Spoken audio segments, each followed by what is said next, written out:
So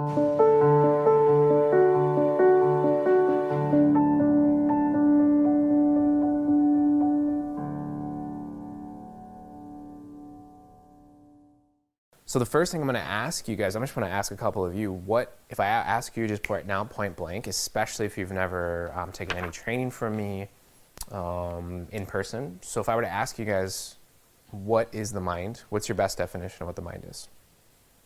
To the degree that you're not clear of what your mind is to the degree that you don't know how to use it. This isn't a judgment. This isn't a negative thing. This is not a limiting frame. It's 100% true.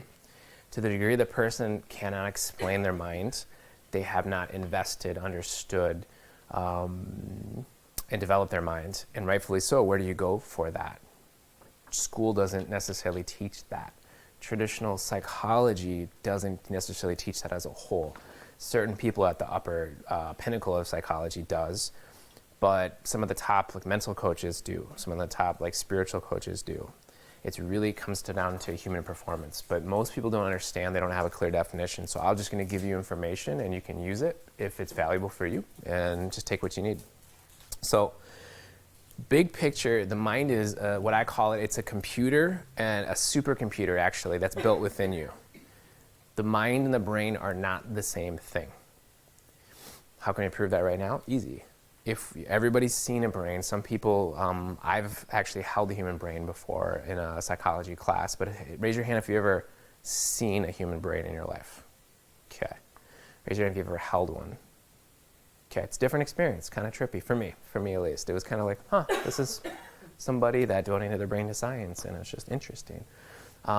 So the brain is a physical organ. We can prove it, we can weigh it, we can dissect it. The mind is not that. The mind does not exist in the physical world. It cannot be proven scientifically that we actually have a mind, but if you go to Facebook and you share on your app, it literally says if you want to post something, what's on your mind? So we all universally agree that we have a mind, but a lot of people don't understand what it is. A lot of people think the mind and the brain are the same thing. They're interconnected, they work together, but it's not the exact same thing. There's four main aspects of the mind, and I'm just going to go high level with this. This is something I'm going to break down deeper. Today, the main focus is the unconscious mind. But there's different aspects of the mind. So it's kind of like a four-tier structure. It's like, if you're going to visualize it, imagine a beautiful wedding cake. And there's a top tier, I think it's a little bigger, and then a wide base. So the top tier, like a four-tier wedding cake, the top tier, the mind, or the one that's most overt, most obvious, most readily available is what's called the conscious mind. Conscious mind is the part of the mind that you're focusing on in this very moment. So if I were to say, think about a number out of 10, what's the first number that might come to mind? Just first number that comes to mind. 6? 10? 7? For those who are looking at me, they were thinking 5. But you can think whatever you guys want. The point I'm thinking, either way, it worked. You're thinking of a number. It wasn't trying to be a magic trick. You're thinking about a number, but you were not. How many people thought about a letter when you were thinking about numbers? Okay. How many people were thinking about a giraffe? How many people are thinking about a giraffe right now? Okay. So that's how the unconscious mind works, or the conscious mind works, so to speak. The conscious mind is very much like a computer screen or whatever's on the screen of your phone. It's the same thing. I have my phone, whatever's on the screen says something. I have memories with a bunch of cool people. Cool. I don't even know what that means. I don't really look at that very much, but that's what pops up. But whatever's on this phone, whatever picture, whatever the information, it's really limited. Would you guys agree? The information that you're seeing on this phone is limited to the information that this phone has in it. Okay. Not even talking about internet, just talking about whatever's on the phone. So the conscious mind is whatever's on the screen, whatever you're focusing on right now. Period. That's it, conscious mind. It's the most limited aspect of the mind.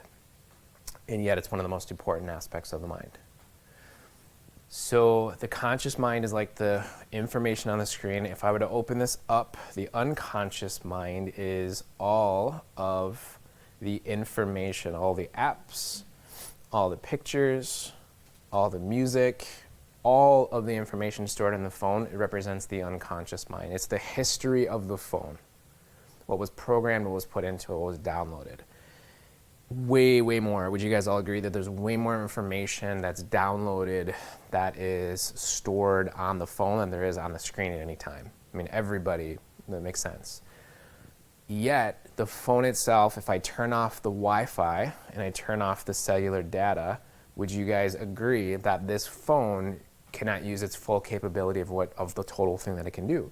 So right now, the phone is limited to the information on it. The Wi-Fi is off, cellular data is off. Okay. If I were to turn the Wi-Fi back on and the cellular data back on, I can use all the information, YouTube, Google, internet, a lot more information, right? There's no way the computer screen, conscious mind, can compare to the unconscious mind all the information. It's just way more information. And you, like, think of, you cannot use your phone, use all the apps at once. You can't. Look at all the pictures at once. You can't. You can put pictures up and you can do one of these things and do, whatever. You can see a bunch, but you can't look at them all at once. You can't study them. You can't remember all of them at once. It's not possible. Even this, you can't get all, there's, I don't know how many thousands of pictures, but it can't get them all on the phone at once. You can't get all your memories you can't remember all your memories at once. It's not possible. You'd be non-functional. Overwhelmed, short circuit, doesn't work. Like an electrical switch, if there's too much information, too much current, it shorts out. And we're going to get into that, what people do when they don't have a picture in their mind or when they don't know how to process information. So conscious mind, screen, unconscious mind, all the information. There's this thing called the higher consciousness, which is the lowest end of the wedding cake. The higher consciousness, some people call it higher mind, but it's actually beyond the mind. It's what created the mind itself. It's all the information, let's say metaphorically, in the internet. The information on this phone and the information on the internet, there's no way you can compare them. So much more information on the internet is constantly being uploaded as we speak. The phone, there's nothing being uploaded right now on my phone or even downloaded right this second. My phone is stagnant right now, but the internet is constantly growing. So the conscious mind, immediate, whatever's on the screen, unconscious mind, storage, higher consciousness, which we skipped one, which is the all the information on the internet, all the information that ever has, is, or will be, so to speak, even though the internet doesn't have that, we're talking metaphorically. Then there is the subconscious mind.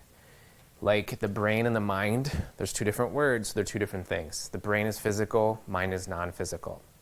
The unconscious mind is the storage of all the information. It's the mental storehouse, mental warehouse. The subconscious mind is a small part of the unconscious mind. It's not the same thing. People use them interchangeably. Doesn't this make sense? If there's a different word, there's a different thing. That's just kind of how it is, right? Like in English, if you study a language, if there's a different word, it's a different thing. Yes, people can put 20 meanings to the same thing, 20 different words to the same thing, but subconscious, sub means below. It's the part of the mind that's responsible for programming. It's conditioning. Certain things, in order to get better at, I don't care how much, if you're a kid and you do how much visualization, you still, if you're going to get into sports, you still have to do the sport. You have to do the physical movement. Visualization is extremely important and extremely key. I'll be one of the first persons to say that I teach that, I train it, but it's not enough. So you have to repeat things to the point they become automatic. That's the subconscious mind. The unconscious mind, which we're going to get into, is a little bit more magical, I feel like, than the subconscious mind. I don't have a preference. I use them both. It's like, what do I prefer, my right leg or left leg? They're both super sweet and awesome. I'm going to keep both. Same thing. So conscious mind, unconscious mind, subconscious mind, and higher consciousness. People can say, they can frame it as higher mind. 4 different aspects of the mind.